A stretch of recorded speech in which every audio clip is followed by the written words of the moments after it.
La última pataleta. Lo que empieza en ira acaba en vergüenza.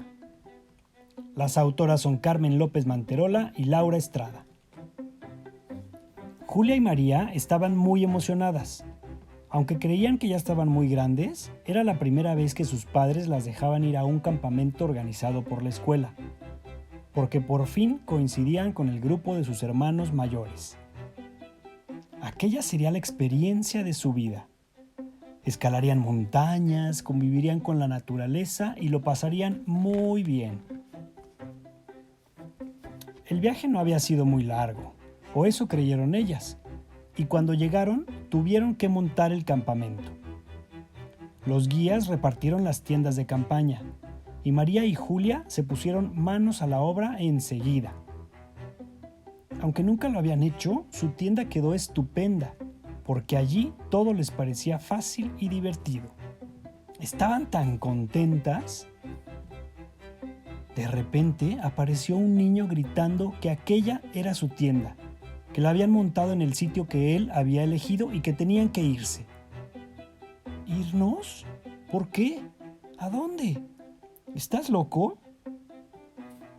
El niño aquel quería que se fueran a la tienda que él había montado, pero estaba hecha un desastre y no le daba el sol. Y cuando le dijeron que no, el chico empezó a patalear y amenazarlas con decirle al guía que ellas querían quitársela. Las niñas intentaron explicarle que no podía hacer eso, pero cada vez gritaba más. En ese momento llegó Ceci, la hermana del caprichoso. Raúl es así, siempre consigue lo que quiere. Mis padres ya no saben qué hacer con él. Así que María y Julia se mudaron a la otra tienda y la arreglaron con la ayuda de Ceci. Aunque ella era más grande, les hacía caso en lo que proponían y disfrutaba su compañía. Las niñas sintieron pena por ella, porque aguantar las rabietas de su hermano debía ser muy difícil. Esa noche, después de un día lleno de emociones, estaban agotadas. Cuando por fin se metieron en la tienda de campaña, pensaron que aquello era el paraíso. Se durmieron tomadas de la mano, felices y deseando que llegara un nuevo día. Seguro que sería fantástico. Pero de repente las despertaron unos gritos. ¡Fuera de mi tienda! ¡Esta la monté yo y ustedes me la quitaron! ¡Regresen a la que ustedes armaron! Ahí del sol desde que amanece y no hay quien duerma. Este niño está realmente mal. ¿Pero qué podemos hacer? Resignadas, tomaron sus cosas y volvieron a su soleada tienda. María y Julia ya no querían estar cerca de Raúl. Y no eran las únicas.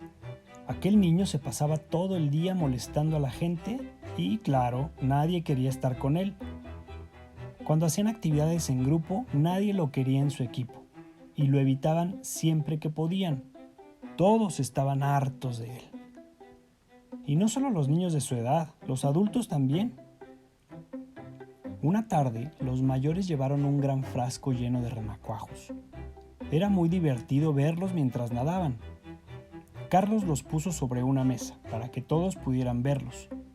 Pero Raúl se colocó en primera fila y no dejaba que nadie más se acercara. De pronto tomó el frasco y salió corriendo con él.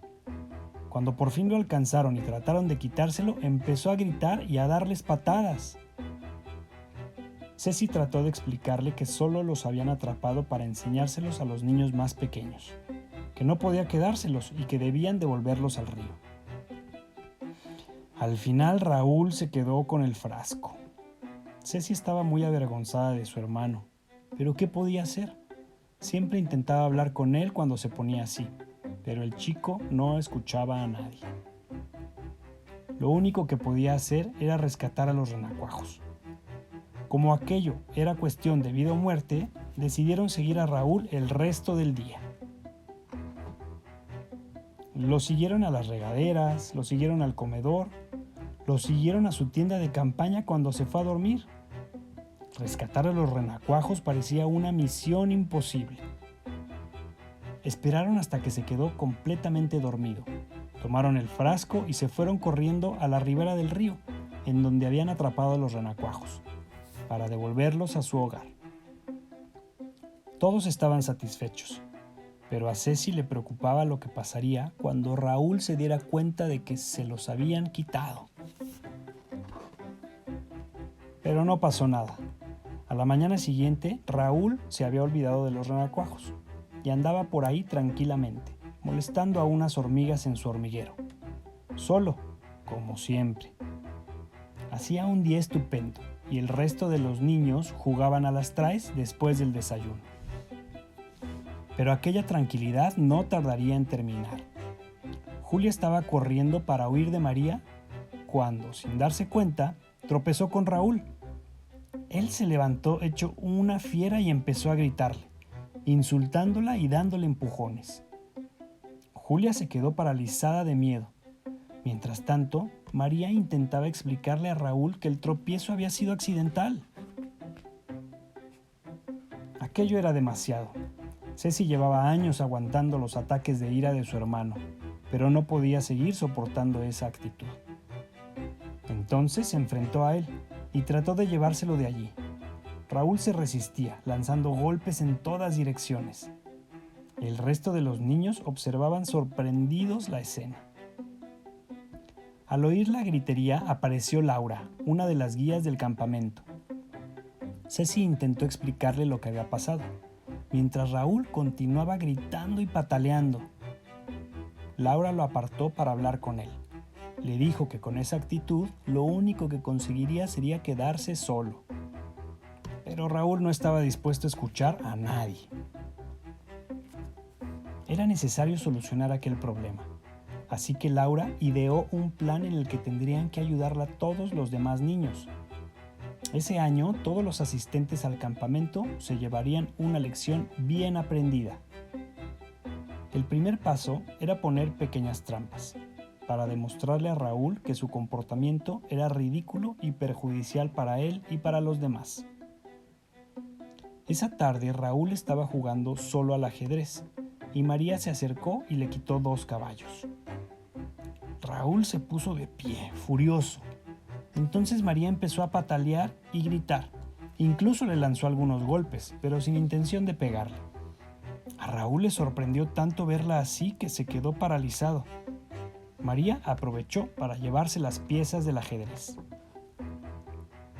Más tarde, cuando iba hacia el comedor, Raúl se topó con Carlos, que estaba esperándolo apoyado en un árbol. Cuando Raúl pasó a su lado, Carlos se le puso enfrente de un salto y sin darle tiempo de reaccionar empezó a gritarle. Se le acercó tanto que Raúl no pudo hacer otra cosa que retroceder. No entendía qué estaba pasando.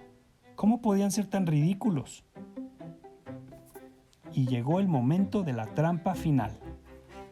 Durante la cena, Raúl agarró el último postre. Mientras volvía a su mesa, Laura se le puso delante y le pidió que le diera su helado. Cuando Raúl le dijo que no se lo daría, Laura se dejó caer y empezó a llorar, golpeando el suelo con sus pies y puños. Raúl no podía creer lo que estaba viendo. El niño se quedó muy serio mirando a Laura y le dijo: ¿Sabes que estás haciendo muy grande para portarte así? Es ridículo.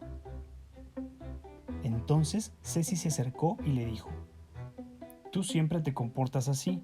¿Te das cuenta de lo ridículo y molesto que resultas? De repente, Raúl sintió que todos lo miraban y se sonrojó. ¿Sería verdad lo que decía Ceci? Quizás estaba siempre solo porque la gente no deseaba pasar el tiempo con alguien que se portaba mal cada vez que no conseguía lo que quería. O cuando alguien hacía algo que le molestaba.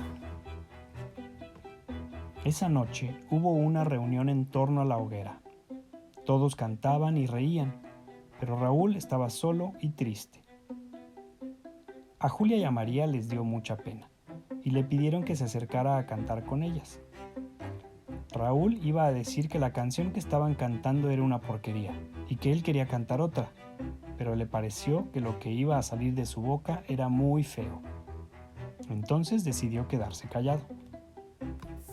En lugar de quejarse, se acercó a María y a Julia y empezó a cantar con ellas, y lo hicieron muy bien, todo el mundo les aplaudió. Luego, Raúl les propuso cantar su canción favorita, pero lo hizo sin gritar, sin llorar y sin patalear. Julia y María estuvieron de acuerdo. Su interpretación fue todo un éxito y ganaron el concurso de canciones del campamento. Antes de que se terminara la convivencia, Raúl le pidió permiso a Laura para decir unas palabras a sus compañeros. Se disculpó con ellos por haberse comportado como un tonto, ridículo y maleducado. Y prometió que a partir de entonces se esforzaría mucho por mantener su ira bien atada, como si llevara un perro peligroso al parque. A partir de hoy, antes de reaccionar, voy a analizar las situaciones que me ponen de mal humor. No reaccionaré con ira ante cualquier situación. Estaré consciente de que puedo conseguir lo mismo sin gritar. No trataré mal a quienes me rodean. Me mantendré tranquilo. Usaré palabras, no la fuerza.